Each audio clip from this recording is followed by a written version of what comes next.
네, 안녕하세요. 연극영화 2015년 전공비 계속해서 문제를 풀어보겠습니다. 문제에 앞서 2020년 5월 20일 경기도교육청에 올라온 내용인데요. 이건 뭐 경기도교육청뿐만 아니라 서울시 교육청이라든지 각 시도 교육청에 아마 이 내용들이 올라왔을 겁니다. 그래서 지금 이맘때쯤에 원래 사전 예고가 이루어져야 되는데 여러분 잘 아시다시피 임용 후보자 선정 경쟁시험 사전 예고가 원래 5월 말쯤에 예정되어 있습니다. 매년 각 교과별로, 각 시도교육청별로 어떤 과목에 몇 명의 신규 교사를 모집하겠다라는 그 내용을 안내해 주는 사항입니다. 뭐 언제부터 접수하고 임용시험이 언제 있을 거라는 건 솔직히 중요하지 않습니다. 매년 비슷한 시기에 이루어지기 때문에. 하지만 중요한 거는 이 사전 예고를 통해서 임용시험 그 TO 우리가 몇 명이 신규로 모집을 할 것인가 그 정보가 어떻게 보면 가장 중요합니다. 모든 교과에서 아마 다 이 숫자가 어느 지역에 어느 시도에 몇 명이 필요한지 과목별로 궁금합니다. 심지어 국어, 영어, 수학 매년 이 인원수를 매년 신규 교사를 모집하는 이런 교과들도 수많은 수험생들이 궁금해하는 부분이죠. 왜? 경쟁률하고 직결되기 때문에 그렇죠. 신규 이 TO하고 경쟁률하고 관계가 밀접하게 이루어져 있기 때문에 그렇습니다. 그래서 모두도 궁금해하는 사항인데 심지어 저희 연극영화, 우리 연극영화 교과 같은 경우에는 시험이 있을 수도 있고 없을 수도 있다는 겁니다. 이 사전 예고를 통해서 TO가 없으면 연극영화는 그의 임용시험이 없는 거예요. 계속 1월 달부터 열심히 준비했는데 5월 달에 이 예고를 했는데 없으면은 많이 혼란스럽잖아요. 준비한 부분이. 항상 우리가 시험 일정에 임용시험 기준으로 해서 모든 스케줄이 진행되어 있잖아요. 그런 부분에서 문제가 되는 거죠. 그러니까 사전예고대가 벌써 시행한 지도 10여 년이 넘었는데 아직까지도 이 사전예고로 지켜지는 경우는 매우 드물어요. 제가 그 지난 10년 동안 이 사전예고가 얼마나 지켜졌느냐를 경험상으로 봤는데 거의 없어요. 한두 번 빼고는 거의 매년 이 사전예고를 지켜진 적이 없습니다. 그래서 되게 유명무실한 부분이에요. 매년 익스큐즈가 변명이 되는 거예요. 그래서 맨날 똑같은 빠른 시일 내에 안내하겠다. 빠른 시일 내에 예고하겠다. 언제? 대답도 못하고 있어요. 그래서 관련 법규라는 게 이 시도교육청에서 말하는 부분이 여기 나와 있습니다. 사전 예고제를 해야 된다. 그러나 이제 자기네 변명을 늘어놓는 거죠. 6개월 전까지 해야 되는데 원래는 6개월 전까지 해야 되니까 5월 말이 맞죠. 근데 3개월 전까지 예고할 수도 있다라고 벗어나갈 수 있는 부분을 마련했습니다. 그래서 이 법에 이 관련 법규의 근거를 통해서 매년 늦게 발표하는 게 일상화가 되어버렸어요. 매년 하는 일을 어떻게 매년 늦게 공고하는지 정말 이상하죠. 굉장히 큰 문제예요. 특히 우리 연극영화과 같이 매년 시험이 있으면 상관이 없죠. 매년 시험이 있으면 그래도 뭐 어느 지역에 많고 적고 하는 그런 관계는 파악할 수 있는데 이렇게 사전 예고가 매번 늘어지면 우리 같이 연극영화 준비하는 사람들한테는 굉장히 지치게 만드는 거죠. 뽑을 수 있을까 올해? 안 뽑을까? 어쨌거나 최근에 본 게 2018학년도예요. 2018학년도에 보고 올해 21학년 3년 차이가 됐잖아요. 제가 보기에는 경험상으로 이건 확답은 아닙니다. 올해는 연극영화 TO가 있을 것 같아요. 최근에 추세도 그렇고 적어도 3년 정도의 텀은 유지했습니다. 지난 4년 동안 시험을 안 본 적은 없었어요. 지금까지. 그렇기 때문에 올해 3년 차에 임용시험이 있었으면 좋겠습니다. 아마 있을 것 같아요. 여러분들 그래서 준비하는데 지치지만 조금 더 열심히 준비를 해주시면은 좋을 것 같습니다. 그래서 이 예고는 보통 5월 말 마지막 주 금요일 날 오후에 많이 발표가 됐었어요. 이 사전 예고가. 근데 뭐 5월 말에 다음 주에 발표가 될 리가 없겠죠. 돌아오는 5월 말에 발표될 예정이 없고 늦어도 아마 6월 말 예전엔 7월 달에 7월 초에 나온 적도 있어요. 늦어도 한 달 안에 이 TO가 아마 결정이 될 것 같습니다. 그래서 여러분들 그 한 달 기간 동안 이 TO가 어떻게 나오는지 예민하게 그 상황을 한번 확인해 보시고요. 제가 또 이 TO가 결정되면은 물론 여러분들도 알고 계시겠지만은 여기서 TO에 대한 얘기를 또 한번 해보겠습니다. 그 사전 예고제가 이루어지면 그 부분에 대해서는 다시 한번 다룰 예정입니다. 그럼 본격적으로 수업을 진행하겠습니다. 이게 2015년형 비유형입니다. 서술형 문제죠. 영화 자전거 도둑입니다. 영화 이탈리아 네올리즘의 가장 대표적인 작품이죠. 누가 만들었습니까? 바로 비토리오 데시카입니다. 이 작품 감독 이름을 쓰고 이건 굉장히 쉬운 문제죠.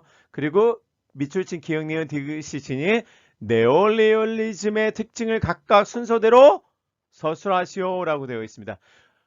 여러분들 영화사는 세계 영화사 특히 한국 영화사, 세계 영화사 특히 매번 시험 문제 나옵니다. 이탈리아 네오리얼리즘 여러 번 시험에 출제되어 있는 부분이다. 제가 세계 영화사가 중요하다는 게 명확하게 과거의 일이기 때문에 그 사조 누구나 대표적인 감독, 그 다음에 영화, 그 다음에 그 특징 몇 가지는 기억을 해주셔야 된다고 강조했습니다. 그래서 영화 사조의 이름, 영화 사조를 대표하는 감독, 그들의 대표적인 영화, 그 다음에 특징, 주제적인 특징이라든지 아니면 스타일적인 특징이라든지 세부적으로 구분해서 여러분들이 설명할 수 있을 정도로 준비를 해주셔야 됩니다. 지금까지 세계 영화사에서는 항상 초창기 르미에르 형제라든지 멜리에스라든지 그 시기, 그리피스 그 시기, 초창기 시기에도 많이 언급이 되고요. 그 다음에 1920년대 독일 표현주의, 1920년대 마찬가지로 러시아 몽타주 영화, 그 다음에 나올 수 있는 게 1930년대 프랑스의 시적 리얼리즘도 좀 고민을 해보시고요. 1940년대 이탈리아 네올리즘, 그 다음에 1950년대 누베바그, 프랑스 누베바그 정도는 여러분들이 기본적으로 기억을 해 주셔야 합니다. 그리고 1970년대 뉴 아메리칸 시네마라든지 1960년대 영국의 프리 시네마 운동, 그 다음에 마찬가지로 1970년대 아메리칸 뉴 시네마에 대한 부분도 여러분들이 더 확실하게 생각을 해보셔야 됩니다.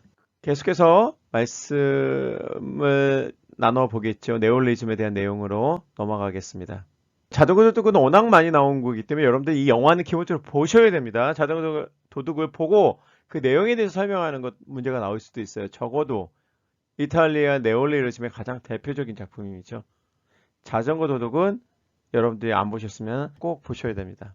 자전거 도둑은 2차 세계대전 이후 이탈리아의 폐허가 된 도시를 배경으로 일자리를 구하지 못하고 먹을 것이 부족해서 고통받는 사람들의 일상생활을 다룬 네올리즘의 가장 대표적이다. 그렇죠. 그리고 이 영화에 대한 내용들을 설명을 하고 있죠. 가족의 생계를 걱정하는 안토니오는 골목길에 누군가가 놓고 온 자전거를 우연히 발견하고 이 자전거를 훔칠까 말지 갈등을 하게 된다. 디귿을 한번 봅시다. 흔들리는 카메라를 통해 이들이 겪는 삶의 불안함과 비통한 마음을 표현하고 있고 배우들의 뛰어난 연기를 바탕으로 이 영화를 시대의 예술로 만들었다라고 되어 있습니다. 이 문제는 기본적으로 감독은 비토리오 데시카라고 쓰시면 되겠고요. 기억 니은에 대한 영화적인 특징을 쓰시면 돼요. 저는 개인적으로 이 문제가 좀 잘 만들어졌다고 생각하지는 않아요. 여기에 전반적으로 이런 게 하나하나 기억 자체가 이탈리아 네올리즘의 특징이에요. 솔직히 이렇게 써도 되는 부분이에요. 폐허가 된 도시 배경을 일자리를 구하지 못하고 먹을 것이 부족해서 고통받는 사람들의 일상생활을 다루었다. 이 말 자체가 원래는 이탈리아 네올리즘의 특징입니다. 이렇게 써도 돼요. 하지만 니은 디귿은 좀 더 다른 의미에서 괜찮다고 볼 수는 있는데 기억 같은 경우에는 상당히 적절하지 않은 예라고 할 수 있습니다.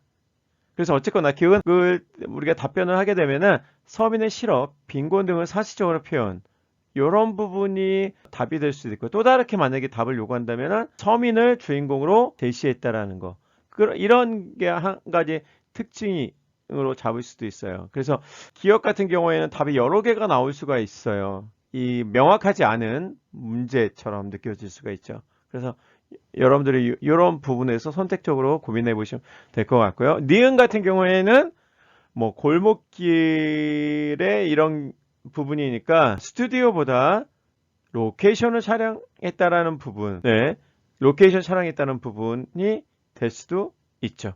솔직히 기억도 폐허관 도시 배경으로 했기 때문에 이것도 스튜디오보다 로케이션 촬영했다고 될 수도 있어요. 그리고 기억은 여러 개가 다 겹쳐버리게 되는 부분이 있죠. 디귿, 흔들리는 카메라, 일반적으로 이제 흔들리는 카메라는 다큐멘터리적 기법을 사용하는 경우가 되게 많아요. 그래서 거칠고 꾸미지 않은 다큐멘터리 기법을 사용했다. 이게 바로 이제 또 이탈리아 네오리얼리즘의 특징이라고 할 수가 있는 부분입니다. 여기서 보면은 또 다른 특징이 이제 비전문 배우의 참여라고도 있어요. 그래서 실제 구두닦이 소년이라든지 아빠로 나온 안토니오 같은 경우에도 비전문 배우였었어요. 실제 공장을 다니는 노동자였었고요. 그런 어떤 비전문 배우보다 리얼리티의 어떤 감정을 이 배우들을 통해서 끌어내려고 했던 부분이죠. 그래서 저는 이 두 배우들의 그 아버지하고 아들의 어떤 연기가 별로 잘한다고 생각하지는 않거든요. 비전문 배우이기 때문에. 그 사람들의 얼굴 이미지가 주는 부분은 되게 효과적이라고 할 수 있는데, 근데 여기 배우들의 뛰어난 연기, 물론 전문 배우도 있어요. 절대 그렇지 않거든요. 배우들의 뛰어난 연기가 어떻게 이 이탈리아 네올리즘의 특징으로 볼 수가 있을까요? 여기 뭐 특징이라고 되어 있지는 않지만 어쨌거나 이 부분으로 생각했다는 거는 조금 문제가 있다고. 문어체보다는 구어체를 사용했다라는 거. 그렇죠. 보다 이것도 마찬가지로 리얼리티를 구현하기 위해서 그런 거죠. 그 다음에 롱테이크 마찬가지입니다. 자연 조명도 마찬가지죠. 리얼리티를 구현하기 위한 여러 가지 장치로 이루어졌다는 겁니다. 계속해서 다음 페이지 보겠습니다. 그래서 여기는 이제 이탈리아 네올리즘에 대한 내용을 다시 한번 정리해 놓은 내용이다. 제가 한번 읽어볼게요. 네오리얼리즘을 1940년 독일의 실내극 영화와 프랑스의 어떤 시적 리얼리즘 계열의 영화와 비교하면 네올리즘의 형식을 더 잘 파악할 수 있는데요. 실내극과 시적 리얼리즘, 네올리즘 모두 이것도 하나의 특징으로 잘 실내극에 대한 문제도 나온 적이 있었어요. 예전에 모두 사회 하층민의 비참한, 그러니까 서민들을 나타내는 거, 로우 클래스를 달랐다는 얘기죠. 어두운 세계의 이면에 주목했다라는 거. 독일의 실내극과 프랑스의 시적 리얼리즘 계열의 영화가 스튜디오에서, 실내극은 독일 표현주의 영화에 대해서 계속해서 그 특징을 가지고 발전한 영화죠. 그래서 스튜디오에서, 독일 표현주의는 스튜디오에서 작품을 촬영했잖아요. 그런 부분이 강하다는 거죠. 어두운 세계를 보여주었다면 네오리얼리즘은 길거리 자연광 아래 현실을 보여주었다. 리얼리티가 더 잘 구성되어 있다는 부분입니다. 따라서 네올리즘의 형식은 자연스럽고 실제적이다. 네, 뭐 그럴 수 있고요. 그 영화들은 거치 필름 상태와 낙후된 편지 장비로 오히려 생생한 현장감, 그쵸? 현장감을 전달하였고요. 그들의 스타일은 몽타주보다 롱숏, 미장센에 기대어 있습니다. 그렇습니다. 스튜디오를 벗어난 로케이션 촬영 상당히 중요하죠. 로케이션 촬영했다라는 거. 그리고 우연한 사건과 즉흥적인 연결, 자연 조명, 비직업 배우들의 끊임없는 연기, 정확하지만 사실적인 동시녹음, 다큐멘터리 뉴스의 사용 등 네오리얼리즘의 형식은 드라마이기보다는 현실에 가깝다. 네오리얼리즘의 인위적으로 가공된 관습적 드라마보다 더 깊은 현실의 울림을 전달하고 있다. 이후에 이제 프랑스 누베바그에 영향을 주었고요. 또는 아시아, 아프리카, 라틴 아메리카 저예산 영화를 활성화하고 자국민, 자국 풍경을 다룬 영화에 많은 영향을 주었습니다. 오늘은 여기까지 마치고 다음 시간에 또 찾아뵙겠습니다. 여러분들 감사합니다.